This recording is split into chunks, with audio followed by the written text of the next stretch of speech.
ইসরায়েলের মধ্যাঞ্চলে বড় ধরনের ক্ষেপণাস্ত্র হামলা চালিয়েছে ইরান। শনিবার এই হামলার ফলে বিভিন্ন শহরে ভবন ক্ষতিগ্রস্ত হয়েছে এবং কিছু স্থানে অগ্নিকাণ্ড হয়েছে বলে জানিয়েছে আল জাজিরা। গণমাধ্যমের প্রতিবেদন বলছে, ইরানের ক্ষেপণাস্ত্রের আঘাতে রোশ হাইন এলাকার একটি আবাসিক অ্যাপার্টমেন্টে আগুন ধরে যায়। এতে ওই এলাকায় ছড়িয়ে পড়ে আতঙ্ক।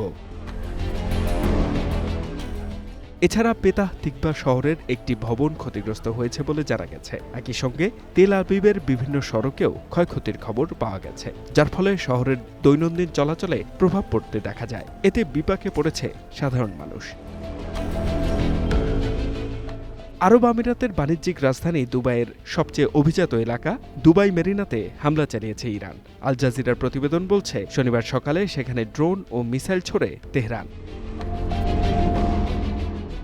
এরপর সেটি প্রতিহত করার চেষ্টা করে আমিরাত। তবে প্রতিহত করা মিসাইল বা ড্রোনের ধ্বংসাবশেষ দুবাই মেরিনার একটি ভবনে গিয়ে আঘাত হানে।